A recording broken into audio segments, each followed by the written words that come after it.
I mean, listen, I know they got $20 million that's went in NIL, but I've talked about Jimbo Fisher. I thought that this would be Texas A&M a few years ago when NIL first became NIL. Was it 2021? We're talking about 3 years, or just now in 25 of the NIL becoming a real thing in the college games.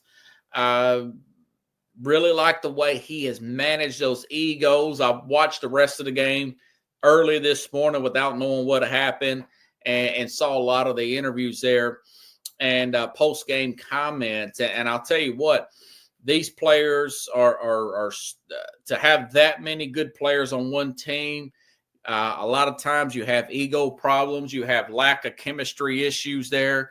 It's that team's really bonded together. They sound like a Southern team, the way that they talked about their spirituality and whatnot. And a lot of that you got to credit to Ryan Day. Again, I mentioned Jimbo Fisher earlier. He had the same kind of 5-star players down at Texas A&M, and it simply did not work. They were flooded with talent. A lot of this is what spurred Nick Saban is essentially retired, in my opinion, a little bit early.